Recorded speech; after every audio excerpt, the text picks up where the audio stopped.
Our apologies this morning. We have apologies from Ken Andrew, Mark Horsham, Ormick O'Connell, but I am expecting Jim McLean, East Renfrewshire, Duncan Townsend and Kirsty Orr-Send apologies as well.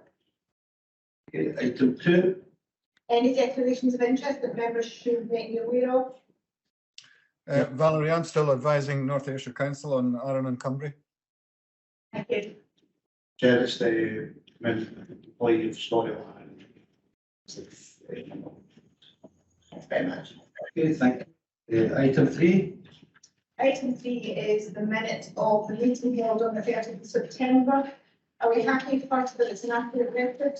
Please just indicate by lifting your hand virtually, your yellow hand, and then are we happy that it's an accurate record first? Happy to do that. Happy. Thank you. Item 4. Item 4 are the minutes of the Operations Committee. Again, members happy this was an accurate record of the meeting for those who were in attendance. Happy to do that minute. Thank you. Okay, item 5. 4B is the Statutory Programmes Committee of the 25th of November. I'll wake up to that that's an accurate minute. And can I also pay your attention to page 13 of your minutes, which has 2 specific items which require partnership approval. The first is an amendment to the capital programme, which takes over the threshold for officers to agree. And the second is a treasury management report, which was considered by strategy programmes and recommended to the partnership. So are we happy to agree those issues? Happy to agree. Thank you. Thank you. 4C. 4C is the minute of audit standards, again, for accuracy and agreement, and I have Donna Reach, who's the chair online. Are we happy to agree that note? Okay, thank you. Very much. Item 5. Item 5 is simply to update the membership of our chain. We have memberships, Western Baptist Council. Councillor Craig Edwards has now been replaced by Lawrence O'Neill, so this is for notification. And in addition to that, I received probably that we received formal notification that from North Lanarkshire, Councillor Adam Smith has also replaced Councillor Kelty from North Lanarkshire. And thank you to this one. Good morning, Lawrence. Happy to have you on board. Good morning. Can I just make a correction? The surname of the previous councillor is Edward without an S, so it's just single Craig Edward. But I'm delighted to be here. Thank you very much, folks. Cheers. Hope you enjoy your time on here. Item 6. Item 6 is to advise committee for those members who were in attendance at the first and second meetings of the partnership following the election. There was an issue raised or a question raised about how do we ensure that gender equality is included in our standing orders, which clearly they are. So this report actually, I was asked to go away and look at whether we could be a bit more specific in this. It's actually quite difficult without doing a number of other things. So the first thing to note is SPT obviously considers gender equality in all of its activities. But with regard to appointed members, we have a specific requirement of gender representation, which we do our utmost to take into account and consider that when we do appointments. However, when it comes to elected members, it's a democratic process which determines who is an elected member, and I have absolutely no say in who is nominated to SPT, or the SPT has no say in who is actually nominated to SPT. So theoretically, there could be a position where we have no males or no females on the board as an elected member. So it's very difficult to write that into the standing orders as such. Because when considering the standing orders, I also have to consider geography and political representation as well. So there's a number of factors which we take account of. So having looked at this in quite some detail, I think the easiest and simplest way without causing unintended consequences elsewhere is simply to amend standing order that's referenced in your report, 2.5.2, that simply makes a specific reference that we will be mindful of all political, gender and geographic diversity in the appointment of such posts of office bearers. That allows us to take account of the political, the gender and the geography that we get after each election process. So my proposal to you is to simply amend that, and if members are in agreement that, as is always the case when we change any standing order, the standing order will sit unamended till the next committee and the next partnership meeting, and has to lie in the cycle, and then we'll come back to formal improvement. So it sits here without discussion at the moment under the standing order. So members are agreed members are proposed to actually agree this to the next meeting on that basis. Okay, councillor Mills. Thank you, Chair.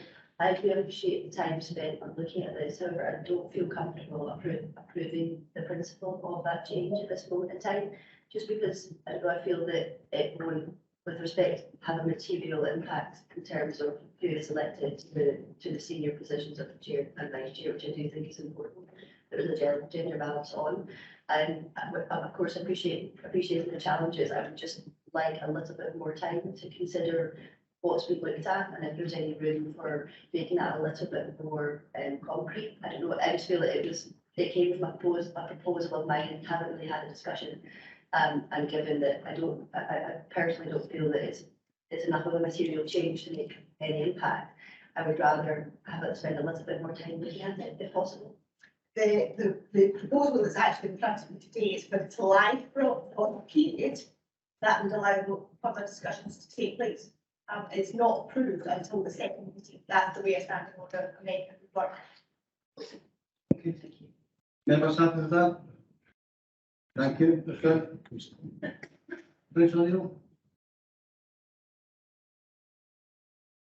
Thank you, Chair. Thank you. Having obviously just joined in the previous item, what was the wording that was there, or what's the additional wording that's been put into the paragraph? I mean, I obviously am from Western Barton, so the only 3 local authorities that provide more than 1 elected member are Glasgow and the 2 Lanarkshires. You know, and we could literally, it's up to every local authority, you know, particularly the ones that only have 1 member electable or to be nominated, would send that, you know, and that they may have a gender imbalance on that particular local authority. A council that has 22 members. Obviously, Glasgow has 85 members and sends more than 1.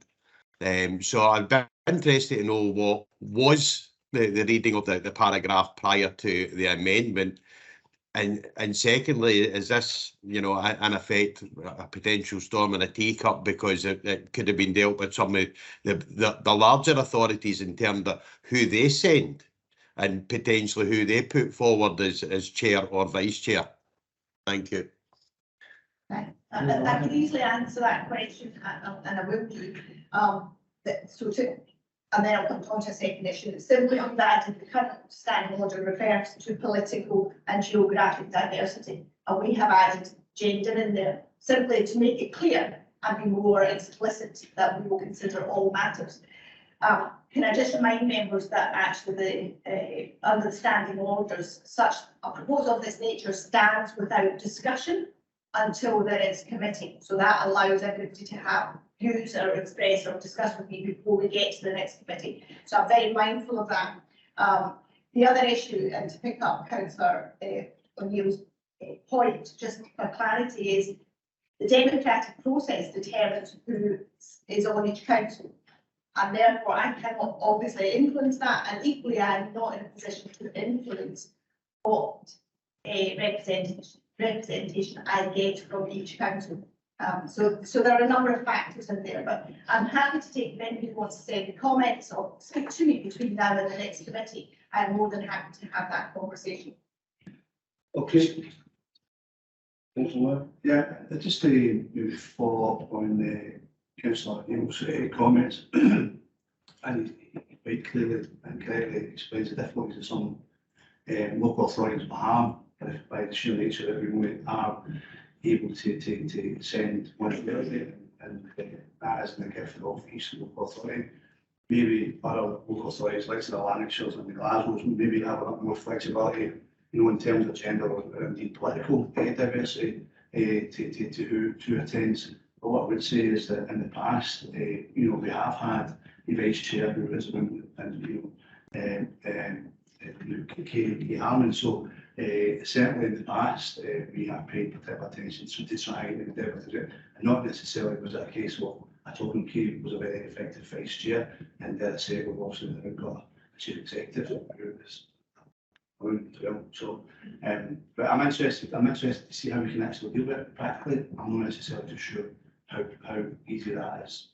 Okay, I'm going to draw a line under this item because we are now getting into detail, and that's more relevant at this particular moment. Okay, so next item is agenda item 7. Thank you. Actually, I'll ask Mr. Aston Scotland to come in. Thanks, Valerie. Yes, this paper provides an update in terms of the regional transport strategy public consultation, covers both the initial summary findings and recommended action in this. Just looking through my notes there, should really pause and say Bruce and the team have done an excellent job here in terms of engagement on the strategy and feedback, and it's reflected through this report. Certainly that's the notes he's given me to say today anyway, so I'm sure in terms of the report's really split into 2 sections. First one's to provide a summary of the findings, and the second part will take you through the actions that result from those findings, how we take those forward. At the bottom of page 27, I'll pause there for a second. With 658 responses by organisations, nearly 5,000 responses by members of the public to this. So a really great level of response there. And this builds on previous levels of consultation we've had on other elements of the RTS. So again, a good response and very welcome there. In terms of the positive findings, Chair, I won't go through that. Maybe just point you to the table on page 28. Which highlights the kind of key RTS policy themes that are emerging. And what you'll see there is strong support for the themes that have been developed for the RTS. All of them are in and around and above the 80% approval level. So strong support for the policies themes going forward. In terms of the absolute policies themselves, again, strong support across the board. Maybe 2 slight exceptions. One is around micro-mobility, where there's seeming to be more mixed views there in terms of e-scooters, and also in terms of car demand management. And again, understandably a range of views on those factors. So again, we'll take those into consideration. In terms of the qualitative results, within the appendix, there's a lot more detail there, given a lot of tables and information on the results in detail, but I'll maybe just highlight 2 or 3 things come out here. One is really the strategic framework. It's pleasing to see amongst our member councils a lot of support for the strategic RTS framework. We're on the right track for that. That's the key message. Back page 29 under 3.3.2, just pause on the points around the bus network. Bus network affordability of fares and use of the Transport Scotland 2019 Act were all highlighted very strongly by respondents. A lot of concern out there about the bus network that we've touched upon in the partnership before, and a general view that bus provision across the region is unsatisfactory. Key areas of concern were around fares, network provision, and a desire to see how we can best use the powers of the 2019 Act. So again, thought it was worth highlighting that. Similarly, under 3.3, the role of governance in terms of the RTS, broadly support for the policy, but I recommend that a recognition that we need to look at governance and how we deliver on these policies within them. I won't dwell, Chair, in section 4. It really takes each of those issues that have been highlighted and details how we will consider those issues, such as the bus point I've touched on there, continue to work on the strategic bus strategy. We'll input into the Transport Scotland Fares Fair review, and we will work to build that through the RTS programme. So it gives you some concrete themes and actions to be able to take forward, that we're listening to people, listening to those that are responding. Again, with e-scooters, micro-mobility, again, we look at how that fits with our policy. We'll act on the concerns that have been raised, particularly in terms of safety, and we'll reflect on that in defining policies. Got a couple other fine points here on this. This is a summary document. There's a lot of feedback there from the respondents, which is well. The guys are digging through that as we speak. So really report today is to give you a flavour of the kind of key elements coming through, but we'll do further work on that as we head to the publication of the final RTS in March 2023. And also just to highlight with page 32, we intend to do further preparation sessions. They are building on the success of the one we had in the 2019 Transport Act recently, on the key themes coming through the RTS. So again, we'll be coming to the partnership, sharing the progress we're making, getting feedback at this stage. Thank you, Chair. Okay, questions from members, and I'll pass over to Valerie here to accept those on the screen because I can't see them. Thanks. First we have George Hazel. Thanks, Valerie. Thanks, Chair. Just a comment, and the officers may well be aware of this, but in my experience with consultation, the reality is that people, we all wear two hats. One of them is as a citizen, and the other is as a user. And depending on the questions you ask, you've got to be quite careful. So if the question is, would you like better public transport? Yes. Would you like cleaner air? Yes. But if you drill down as a user, will you use your car less? Will you walk more? Will you use public transport more, or whatever? You might not get the same answer. I'll give you an example. 20 odd years ago, I wasn't involved in this, but 20 odd years ago, Edinburgh tried to instigate a road user toll around the city. You might remember, city centre. And they asked the same questions, and they got general support. But then they went to a referendum, and 74% of people said no, they wouldn't pay the toll. And that's what I'm talking about, the two things of being a citizen, and yes, wanting the best for the city and the people in the city and the region. But at the same time, will I change my behaviour? And it's quite, from councillors' point of view and from SPT's point of view, that's really important to just make sure of your ground before you go forward with anything. But as I say, I'm sure the officers may well be aware of all of that. Thanks, Chair. Okay, thank you. Any further questions? Members in the room? Councillor. Thank you, Chair. I'm really pleased to see this moving forward and good changes being proposed as a result of the wide consultation that was carried out. I just wanted to raise that quite a lot of the respondents had asked for a bit more detail, a bit more kind of concrete actions that will kind of present that vision more clearly for what what public transport could look like, with SPT utilising, for example, the transformational powers of the new Transport Scotland Act, which seem to be the most likely route for actually creating that transformational change. So I just wanted to ask if that will also form part of the new document. Will that clearer vision and concrete action form part of that to really give users and passengers that confidence that we really are, leading the way, and we really do want to see these powers as first and foremost looked at, progressed with the due diligence, of course, as caveated within that, but that those powers and those Transport Scotland transformational powers will really be front and centre of our vision and of our action plan, of our strategy within the document. Because it's great and it's a good policy document, but there is a lot of vagueness. I think we all agree on what we want to see. We all want to see cleaner air. We all want to see better public transport.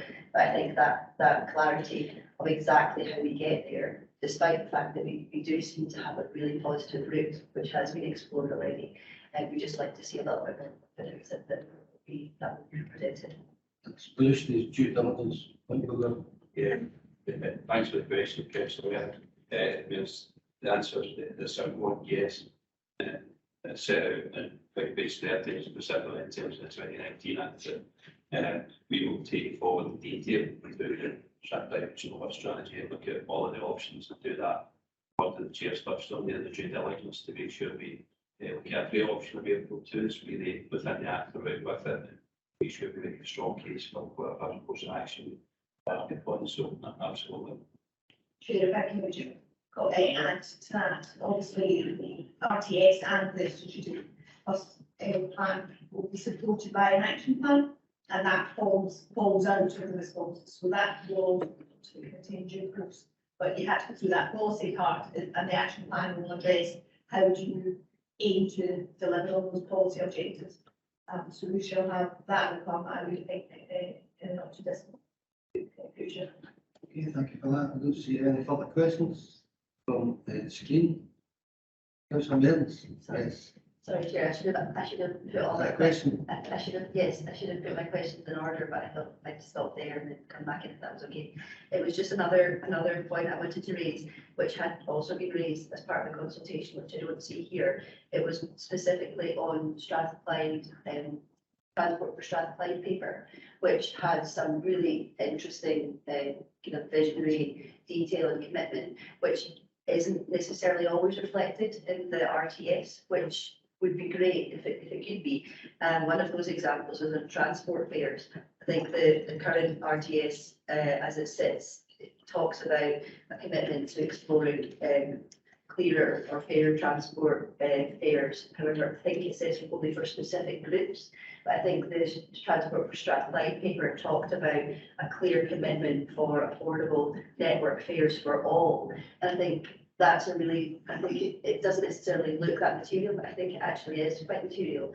And if we want to encourage greater uptake of public transport, we have to address affordability of transport across the board. It must be cheaper to travel by public transport than to drive a car if we want to meet the ambitious targets that nationally is set for car reduction by 2030, which is very. Well, it's great, maybe at least that question. Sorry, so the question is, can we reinstate the commitment of transport for Strathclyde, which is cheaper fares for all rather than for specific routes, which is currently described in the RTS, and also on the availability of public transport. Transport for Strathclyde talks about a public transport guarantee, which recognises that access to the public transport network is as vital as any utility. Can we reinstate that commitment of the Transport for Strathclyde and ask for or make a commitment to public transport guarantee for all, rather than improving? I think that now the current RTS there's a kind of a slight commitment to improving the network or improving access to the network. Thanks for the question, Councillor Mearns. I think we have touched upon in the update of the report. We've had a lot of input to the various stages of consultation and developing RTS, including the Transport for Strathclyde submission, which was a very, very helpful submission there. I think I would say we'll take the comments that we reflected here, further consider them. As I touched on in the report, there's a lot of feedback, trying to summarise the key themes, the key areas of support, key areas of difference, and I'm sure we're going to be further consider that as we go down the panel view.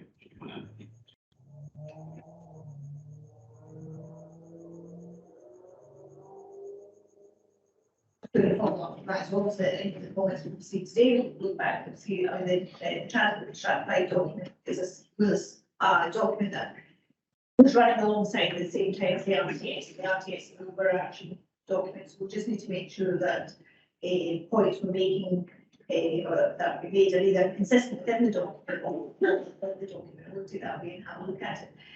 The only other thing I would add to that is, of course, we obviously input into other pieces of work as well, which are not in our current gift. And the one I'm thinking of there is the Fares Fair Review, which is underway, which is a national study. So we have to kind of blend all these things together into something that we become responsible for with our partners. So we'll take those issues away and have them come. Yeah, just a quick one in terms of the transport for Strathclyde. Obviously, there's quite a number of colleagues who are members of the movement.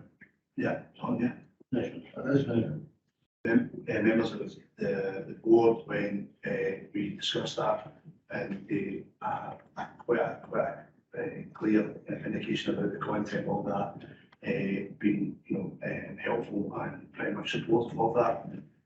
But in terms of it reinstating it, I mean, what I pick up from where we are is, I don't think there's a need to reinstate it. It's never been away.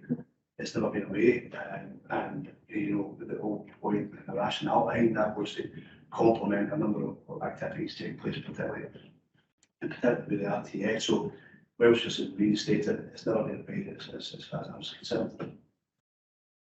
Right, thanks for that point. No further questions? Agenda anything?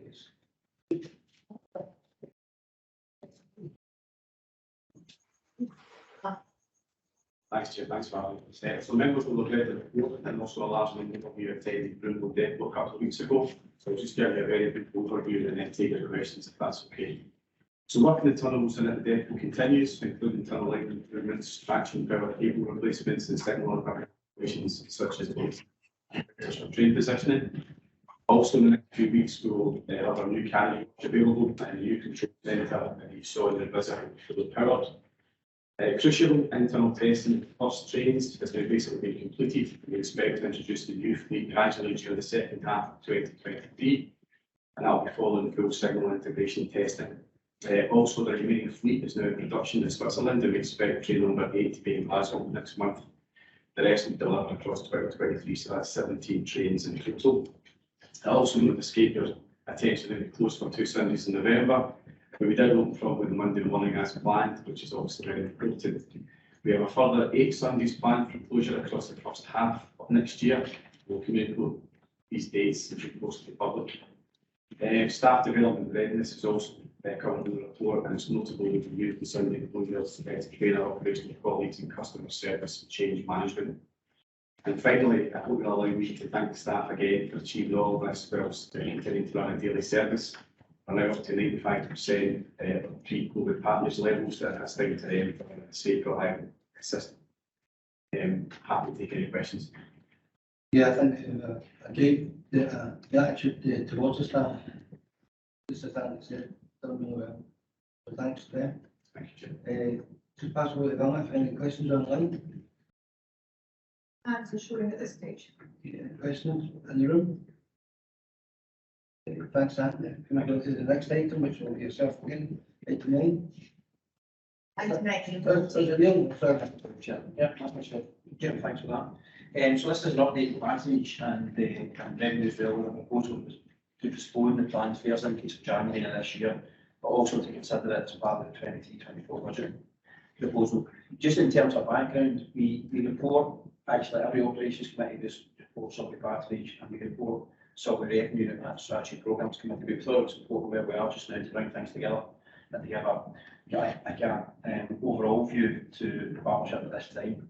So as it shows in the background there in section 2, the budget was actually set last year at the point where Omicron was still really a bit concerned. So the budget was relatively conservative at position. It was based on the passage levels then, and also had an estimated reduction due to the anticipated impact of level 22 travel. So we thought there would be a shift, a little shift there, because the 22 travel, the 22s would be able to travel free on bus. That culminated in a budget position for the year of 13.1 million in terms of solid revenue. So I think there's some very, very useful and I hope very positive information in this report. So I intend to step through some of the data itself as I go through it. But if we look at page 56, and you'll see the table there with the patronage growth through the year compared to the pre-COVID situation, you'll see that it's a very steady, consistent growth and a very strong growth. And that's a quicker and stronger recovery than there is in any other mode, and I'll go back to that. In the table at the top of page 57, you'll see the daily position. And what's really notable in there is the weakness on a Monday and then the relative strength at the weekend. And that reflects, again, the change, the demonstrable change in the travel patterns and demand that it's there. Actually, the Sunday's week is slightly stronger than we hadn't had a Sunday closure at that point. So we've definitely got a shift in travel patterns, which is affecting things as we go. 3.3 in terms of season tickets, we've got a modest growth there, but it's a noticeable, a definite growth, and that reflects, I think, confidence that people have got and actually coming back and using Subway and on a regular basis. Really positive position in 3.4. We had anticipated that a free option versus still having to pay in terms of using subway for under 22s would see a significant modal shift. At this point in time, we haven't seen that at all. And you see that represented in the graph at the top of page 58, where we're pretty much mirroring where we were before COVID. So that's very, very good. Now, my belief is that that's down to the fact that the service is very convenient, it's very reliable, and we do have ongoing targeted marketing, particularly to the student element. So that's a very, very positive position. We do believe as well, as it says in the report at the bottom there, that although at this point in time we've not experienced any revenue loss, the fact that under 22s have stayed very strongly with us, we think actually demonstrates the case for how important subway is to under 22s. We then look at 3.5 in car park usage. There is some growth there. It's more kind of spiky. And again, we believe that that reflects the fact that car park usage is probably more related to commuting than leisure. So it's not as strong a return in terms of commuters as there is in leisure generally at the city of Glasgow. Then move on to the factors that are affecting subway performance or contributing to subway performance. Just going to repeat what Anthony said in relation to the education report. I think that the strongest factor in there is actually the reliability of the service and the attractiveness in the service. And I think that's testimony, as Anthony said, to everything that's done in terms of our staff, frontline staff, maintenance, everybody who's involved in running the subway. So it's extremely reliable, customers recognise that. And that again is reflected in the fact that we are still maintaining high customer satisfaction with the survey, which is very good. Beyond that, the external factors, there has been a return to the workplace to some extent. We're still obviously in a position that we will be for a long time, not forever in terms of hybrid working, but that's a positive for us. And probably stronger than that, we've moved back to in-person teaching at colleges and universities. So that's a big impact for us. It's always the student market is very important to the subway. That's probably reflected as well in some of the leisure travel as well, with students and back in terms of their leisure or social activities helps us as well. As well as that, again for the city of Glasgow, for us as subway, events are very important. Whether that be one-off events or matches at Ibrox, and both are back to a significant level for us. So those are all factors which have contributed to the strong recovery go up. If we look at 3.6, and there's a table there with the comparison, as I said, we come back to the comparative growth. Now, unfortunately, it looks as though car across the UK is ahead of we were at over about 95%. So very strong compared to the other roads. I'll just point out one thing. The bus data there, 88%, and that's UK. The reason why we've got that data there is, as we've noted a number of times and discussed a number of times in committee, it's very difficult to get data related to Scotland. So that's the reliable data that we can get. So what that means is that brings us together into having a forecast to the end of the year of 88% recovery against 1920 levels. And that, as you've seen in the previous graph, is much higher now than it was at the start of the year. So that's extremely positive. So if we then move on to fares, so obviously that patronage growth is then driving a strong growth in income. So we're now forecasting just over 16 million of income against an original budget of 13. The budget included a small fares increase that we implemented in January 23, so next month. And the reason why it was January 23 was to align this with rail fare increases. Now what's happened is that ScotRail fares have been paused until at least fares increase was at least until the end of March 23. So as everyone knows, there's a cost of living crisis, which no doubt affects our customers just as any other member of society. So we're proposing with the freeze of ScotRail fares, the impact on our passengers, the positive growth we've had and the recovery income that actually we propose that proposed increase and consider it again as part of the 23-24 budget position. For context, the potential impact for SPT on that is the proposed fare increase with the patronage expectations from the last quarter of the year would impact to the tune of about £100,000. So given that we've got a £3 million recovery, £100,000 against that, it's not material in that sense. In terms of parking rate, there's no proposal to change there. So in summary, hopefully members will see this as really positive. You know, the growth recovery that we've got is very strong and certainly the strongest in Scotland. We're then in a good position for this financial year in terms of our revenue position. So we propose to cause that fares increase and consider it in 2024. So that's a summary here. You know, I hope there's a lot of good news in there and a lot of positive stuff. And happy to take any questions and put yourself in that. Okay, thank you. Pass it over to Guy again. Are there any questions online?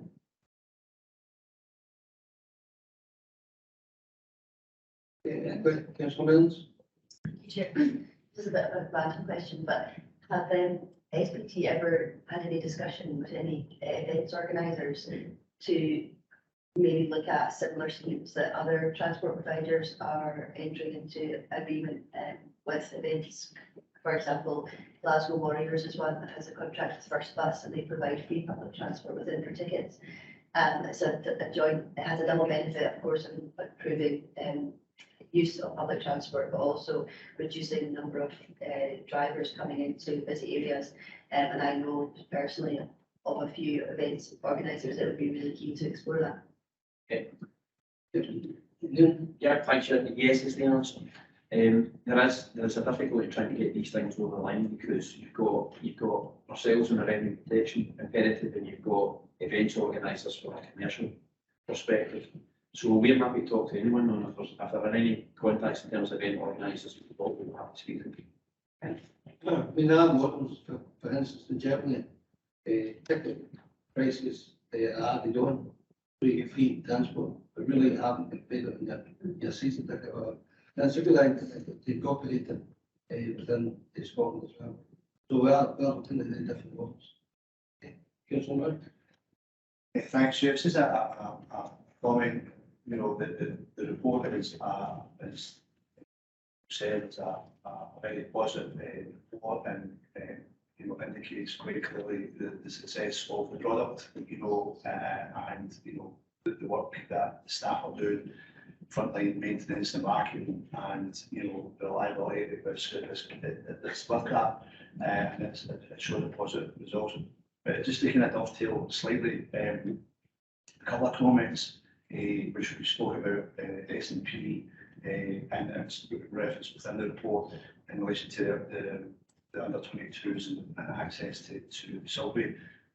Mindful that we did have got some kind of indication from the transport in Scotland, and also did I say from the back of the conversation we had briefly with the Transport Minister, which I'm very keen to make sure we don't lose sight of, that we'll certainly, you know, press the point that, you know, I did I say it along with Edinburgh Trams as well, that extension to it, because quite frankly, whilst quite rightly the point about the cost of living, it may not necessarily have had the immediate effect. I don't in any way think that we are immune, and people who use us in terms of the Subway, if there's a cheaper way to do things, then people will do it.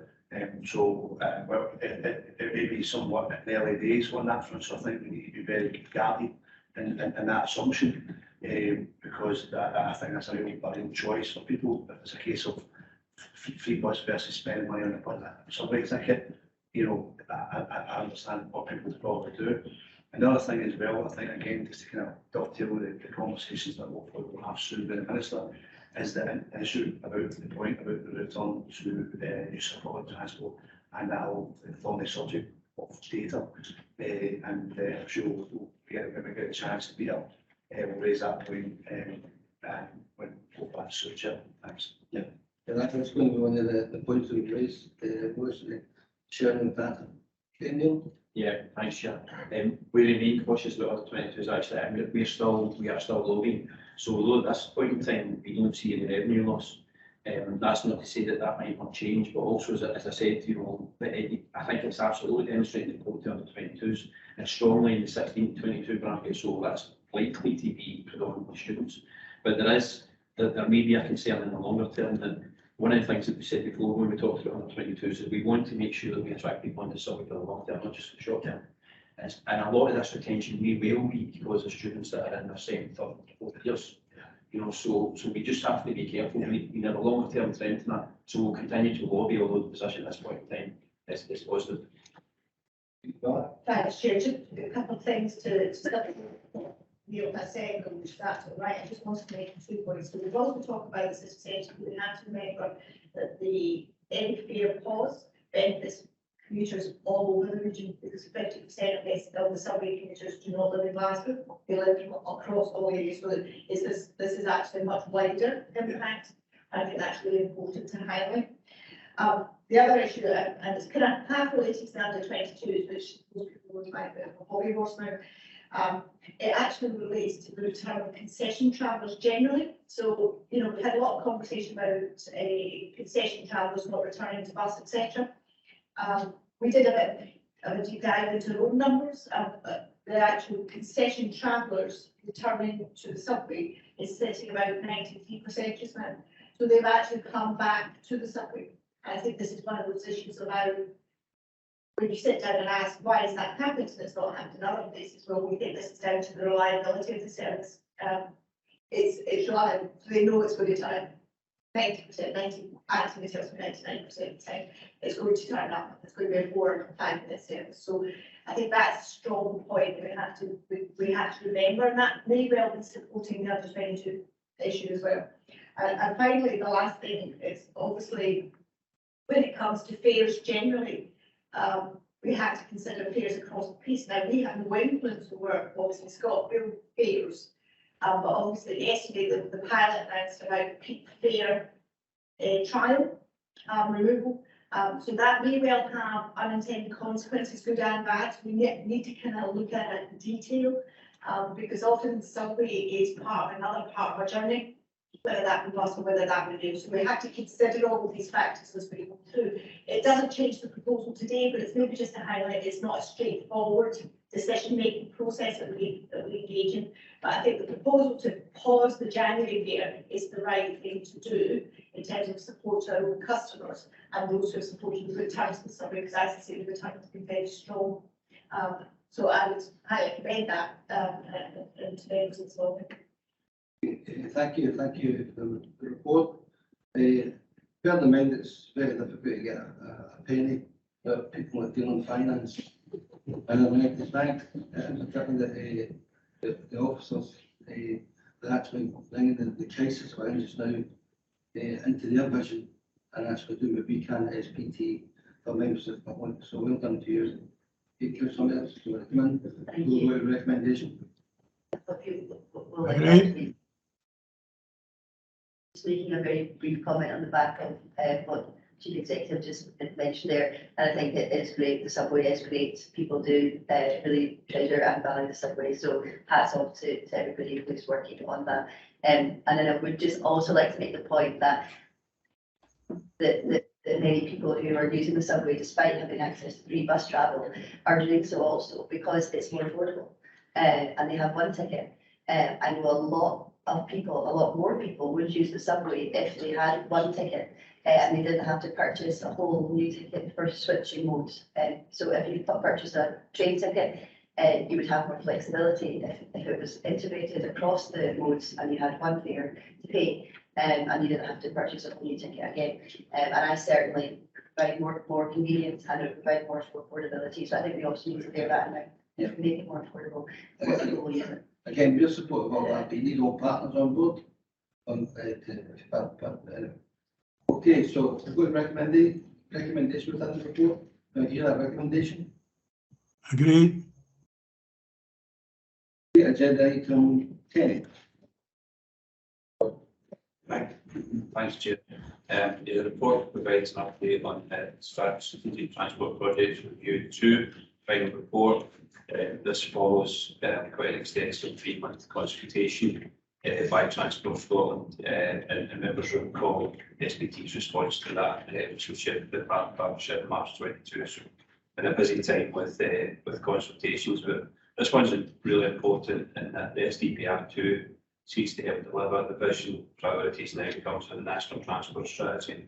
So it's again important that SPT is very strong input to that, and that's demonstrated within paper and a range of different forums. So membership in the Repute Regional Working Group, Chair, the Glasgow City Region Working Group, and 3 meetings of the Strategic Transport Group, which includes representations from Transport Scotland, Glasgow City Region and SPT.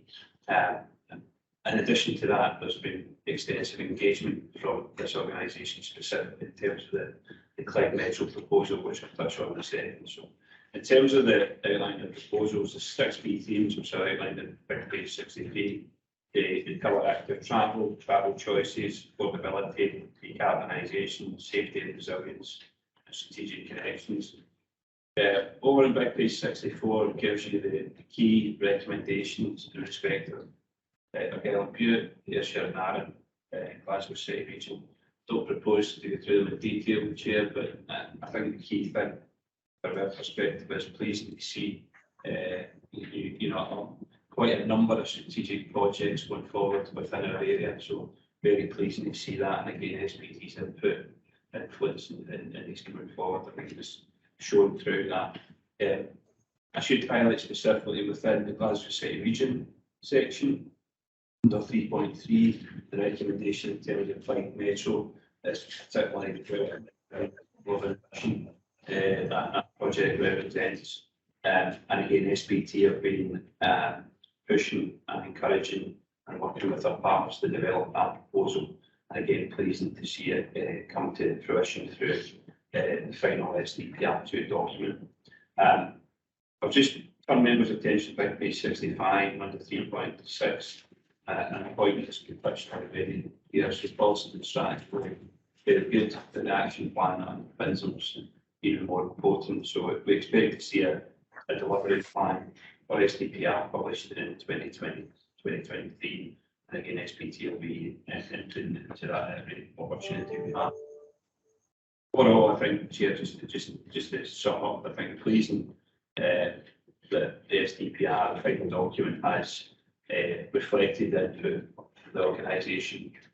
Pleasing to see the number of strategic projects within the SPT area, and specifically in terms of the Clyde Metro proposal, and we'll be working with all partners in the delivery of that strategy going forward. Thank you, Chair.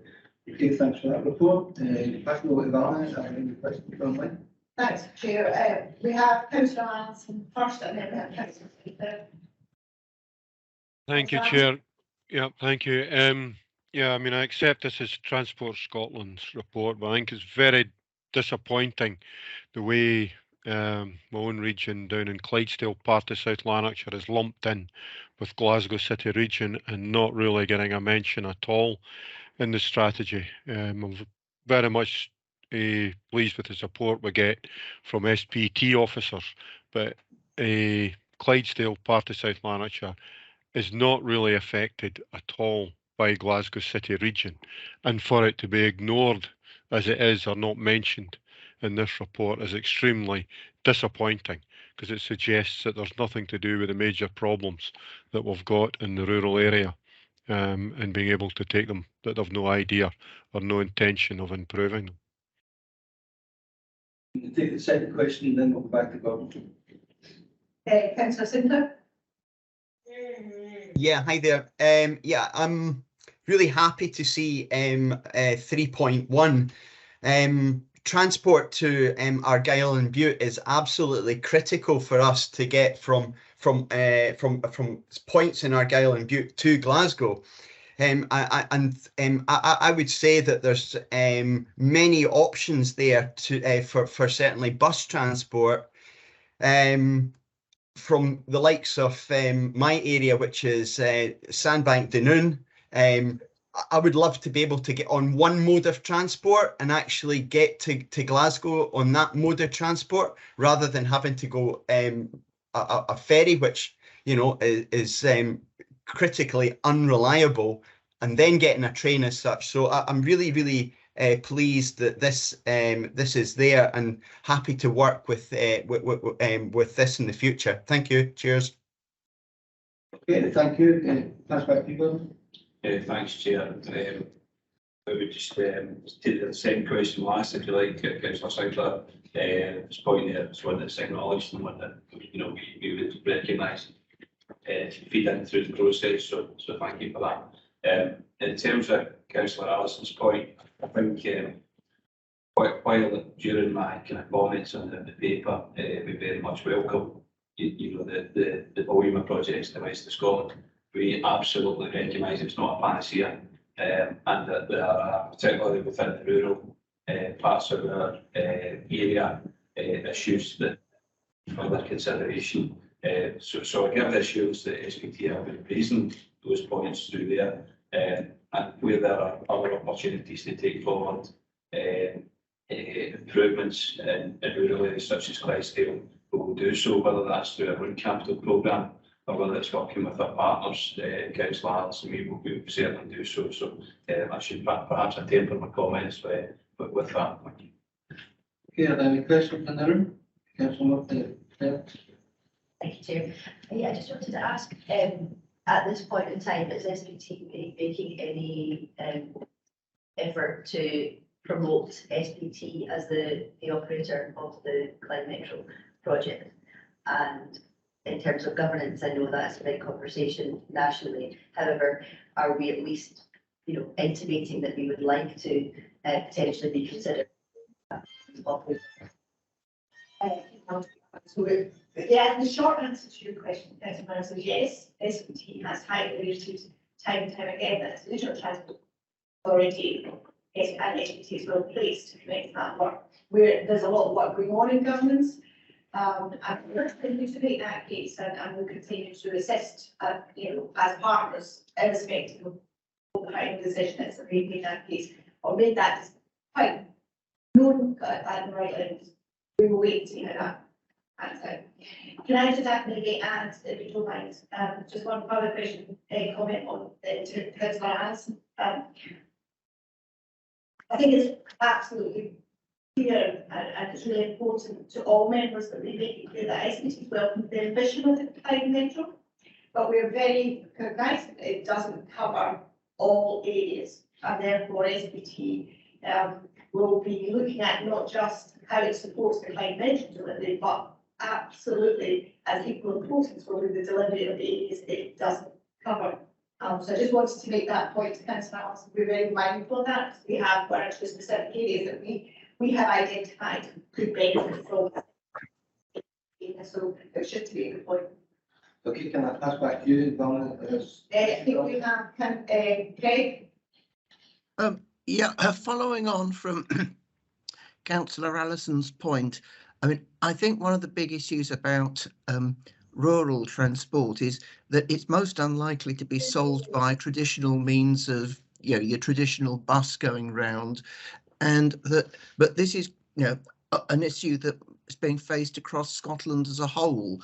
And if rural transport issues are not being addressed by Transport Scotland through STPR, is there something to be said for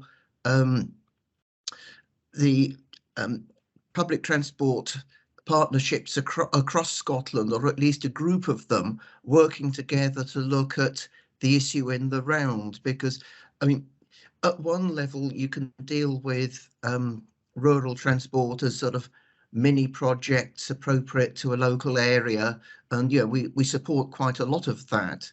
But I can't help thinking that there needs to be a wider look as a rather more bigger project at rural transport across the whole of Scotland, and and that needs authorities, with an interest in it, to work together.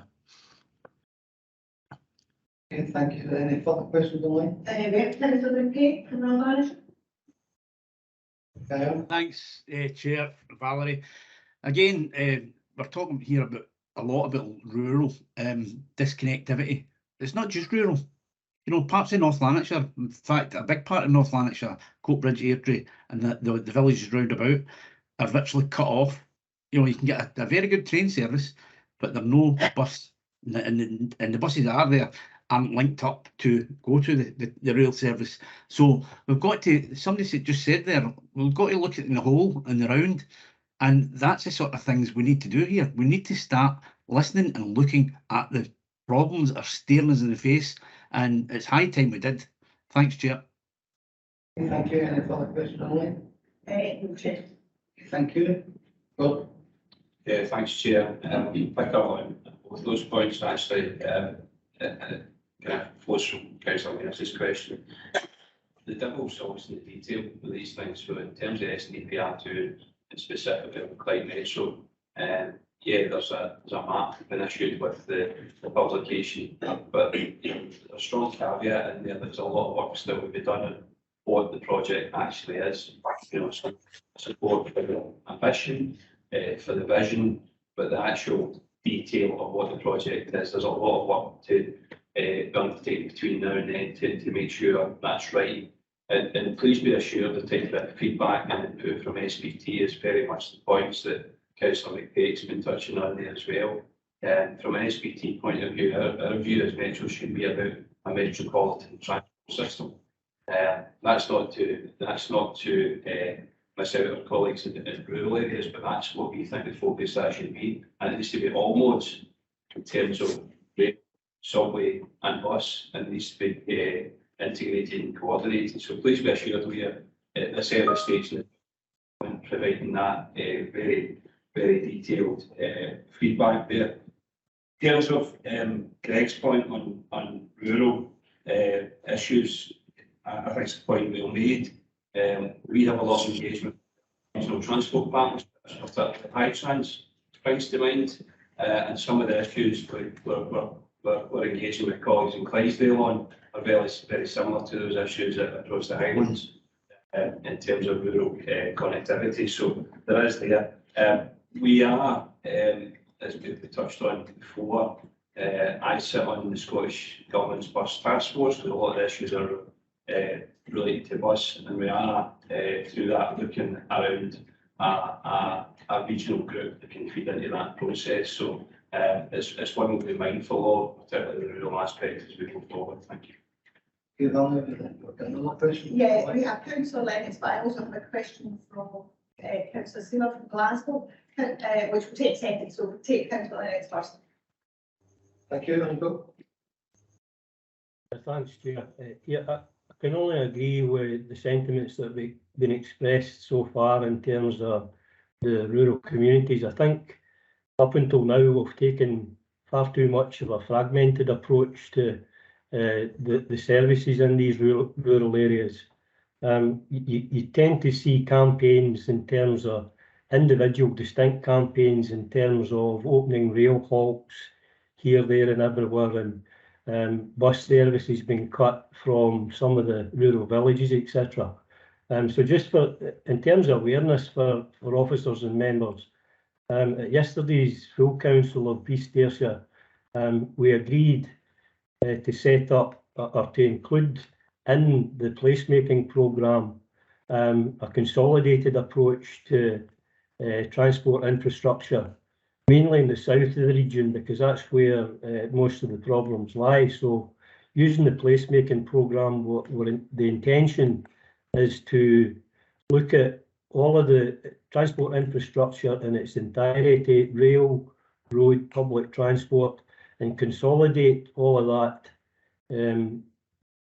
the community feedback that we get in these communities back into council, so that there's a focus there for taking that forward. Because I tend to agree with the comment that was made, I think it was Councillor Allison, about certain areas being neglected. In terms of the population of East Ayrshire, for example, our links into the M74 corridor are abysmal in terms of the A70 and A71, and I don't think there's enough detail in the paper that was published in terms of focus for the A76 corridor, for example. The A77 gets plenty of mention, but the A76 in terms of transport south down to Dumfries is just as bad, and hardly gets a mention. So really just for update and awareness for officers and members. Thank you, Chair. Thank you. Next question. Thank you. Councillor Sealer, do you want to raise your question? I know you put it in the chat. Do you wish to raise your question? Yes, I would like to. Sorry, my camera is for some reason it's not getting on. So I'm just in relation to the SPT about recruitment of bus drivers. I'm sure we all know as partners that there's a main issue of recruitment for our bus drivers. And I think in our last discussion in SPT, I think it was mentioned that SPT will try to add bus drivers onto the occupational shortage list. I just wanted to kind of get an update of that kind of work. That seems to be the main issue across the country, why buses are not turning up. Yeah, that's kind of my main question. So thank you. Yes, thanks, Chair. Yeah, not sure, Chair, the kind of bus driver crisis issues with the SDPR one, but nonetheless, it has been raised both at Scottish and UK level in terms of trying to get bus drivers on the preferred, because there's a recognition that there's a shortage across the kingdom, and that Scotland has the biggest problem, if you like, in the United Kingdom. Well, so the short answer is representation has been made. There, I don't know if others have any further information on that, but that's as far as I'm aware. Thank you. Okay. Any update on that? Any other questions online? No. Just a really fuel type thing question there. Just one of the things that I'm very mindful of, because I know the work that the SPT has done in relation to community transport through the voluntary sector. We spoke about the community transport fund and a resolution on that, £1 coming forward to the community transport. But one of the things in relation to the community transport, which is a fundamental part of connecting communities, it's been a career path in terms of training bus drivers up. And it's led to them moving on to bus operators. So in community transport, apart from connecting people where the commercial markets have pulled, SPT stepped in, and that's been a consequence, and also the work that we've done in relation to try to stimulate the awareness and recruitment at the Cannon Street bus station recently. But just one quick comment, and it'd be good to kind of maybe officer to catch up with colleagues in the air service to kind of get an understanding of what's taking place there. Because one of the things I'm extremely mindful of is that when we talk about rural and we talk about urban transport, whilst they're very distinct in their own way, the issue about being disconnected are very much the same story. It's a different picture in some senses, but it's the same story in relation. So I think we just need to be mindful that we try and take a kind of coordinated approach, and dare I say, whilst there might be certain aspects that are missing within the report today, that's the beauty of SPT and the members sitting on the board, that you will have the opportunity to basically highlight that, to make sure that officers can take that forward and articulate that when you with Transport Scotland or whoever. Thanks. I think it falls into that as well as competition, which in a lot of cases does not exist in any of the regions that we're talking about. It seems to be one operator in one area, one operator in another. There's some sort of agreement.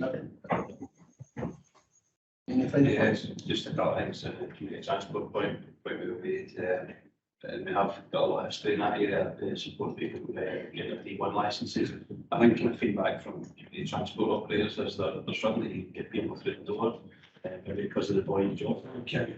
So even they're struggling for drivers and trainees. So it's one that there's no easy answer to. Yeah, you touched on the community bus fund, which has been looked at with Transport Scotland. The fund this year was £1 million, and that was suspended or postponed for the moment. I don't think £1 million would have went very far across Scotland. But we continue to engage with officials. It's going to be a fund this year. We continue to engage there to see the shape of that. But I think just that wider level, certainly about the commercial bus market in terms of how we can track and we've got to find solutions to that. So we're engaging with that at the back end. One last because fund actually issue Transport Scotland testing. It's not obvious in the budget, but it might be there's a little detail not that they actually want to do here. To find some things you have to be a bit of although I'm a board and I read it in detail last night, so that's the question. A sleeping giant. Okay, can we agree on the report? Agree. Agenda item 11, please. Thanks, Chair. Reports an update on our carbon, climate change and carbon management activity. This activity is driven through SPT's internal climate change and carbon management group. which is charged with taking forward their carbon management plan and developing their carbon management strategies moving forward. So the report provides an update progress today, next steps going forward. We'll go through it just to bring it nice. Undertaking first stage review, first on Victory 67 of our carbon management plan, and how that feeds into our carbon management strategy as part of our public policy climate change committees there. So there's a lot of work looking at how we feed into that. In terms of progress made, page 68,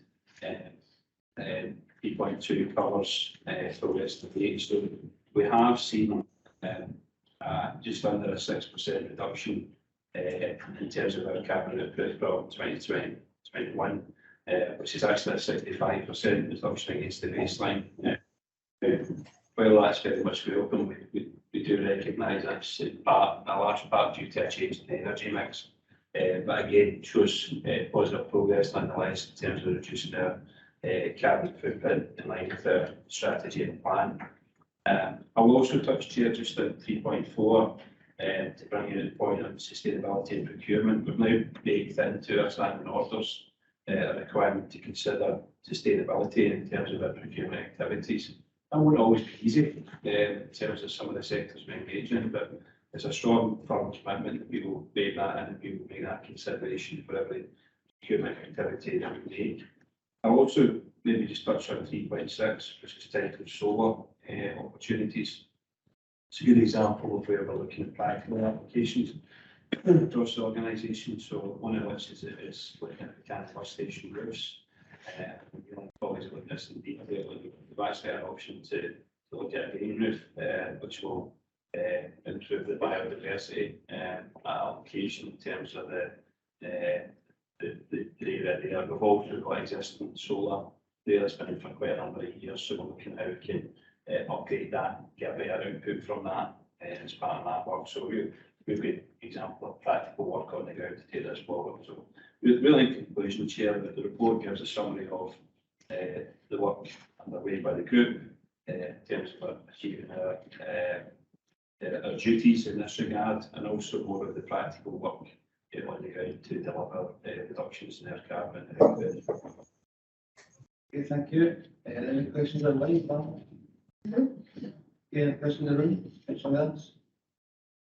Chair, really great to see that work is continuing to reduce all means of carbon, and I am really happy that Canada Station is being looked at for solar panels. I think green roofs are great, but if there's the option to actually generate renewable energy, I think that should be prioritised, maybe, given that the size of the roof is so great, it really generate quite a lot of stuff. Really, just wanted to say that pleased to see that specific action there, and really hopeful that will go a long way to do that good work. So thank you for all. Thank you. I like both. Chair, if I can just add just a clarification, it's maybe not clear in the report. We already have solar panels in BBS roof, about 42, I think it is. So there's quite a significant array there. And what we're looking at is whether they've been there 9 or 10 years, and we're looking at whether they're still as energy efficient as they could be, and whether they're in the kind of vanguard of where the technology is, and whether we can generate more for replacement. The answer might be no, they might still be in really good shape from where they were, where they're implemented, but it's just to make that point that where we can, and we are looking at some other options in terms of solar panels, where we can, we will, and we do.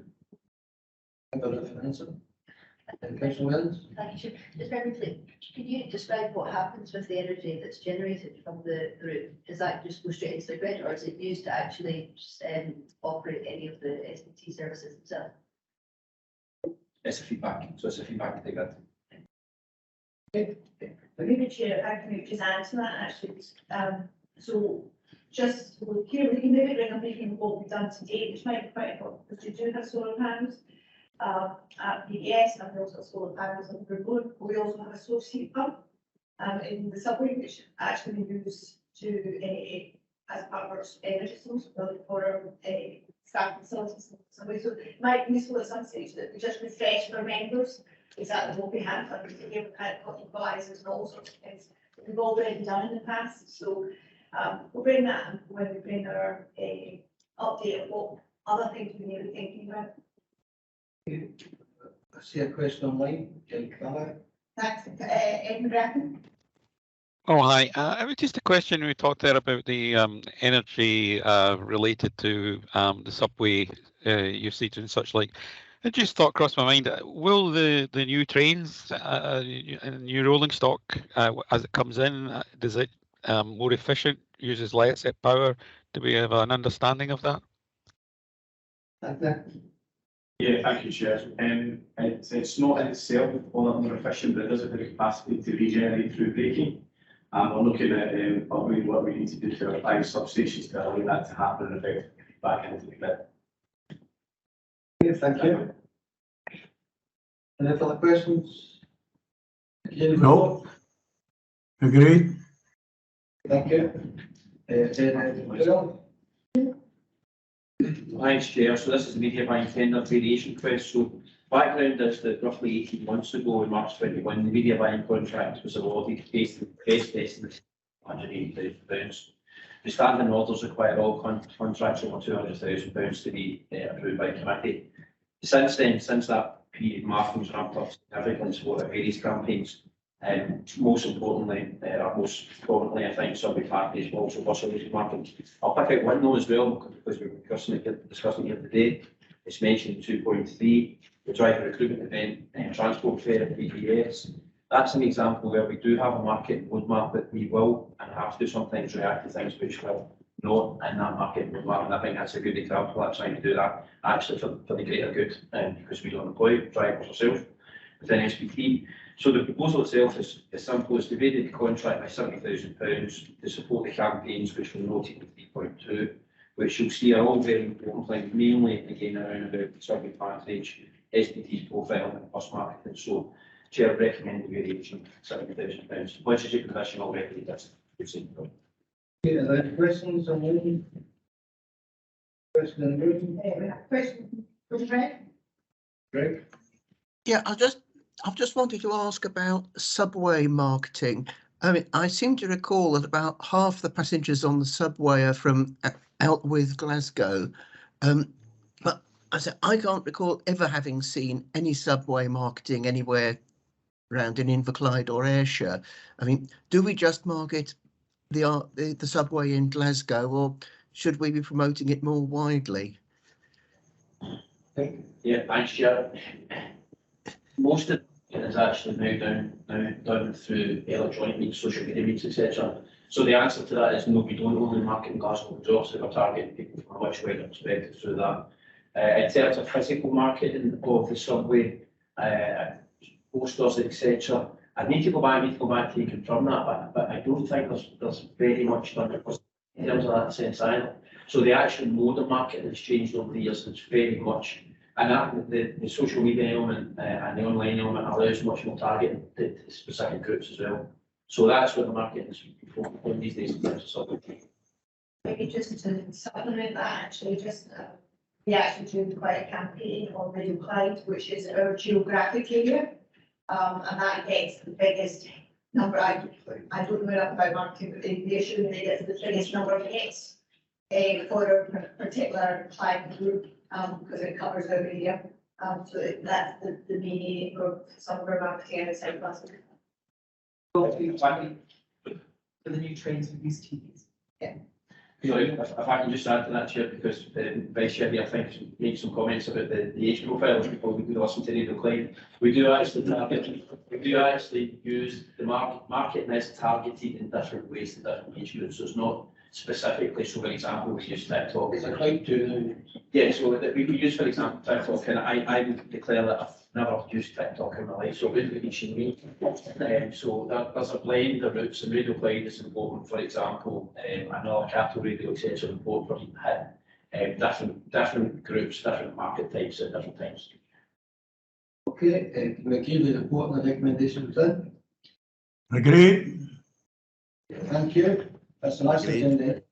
Wish all members and colleagues a very happy and peaceful Christmas and a good New Year.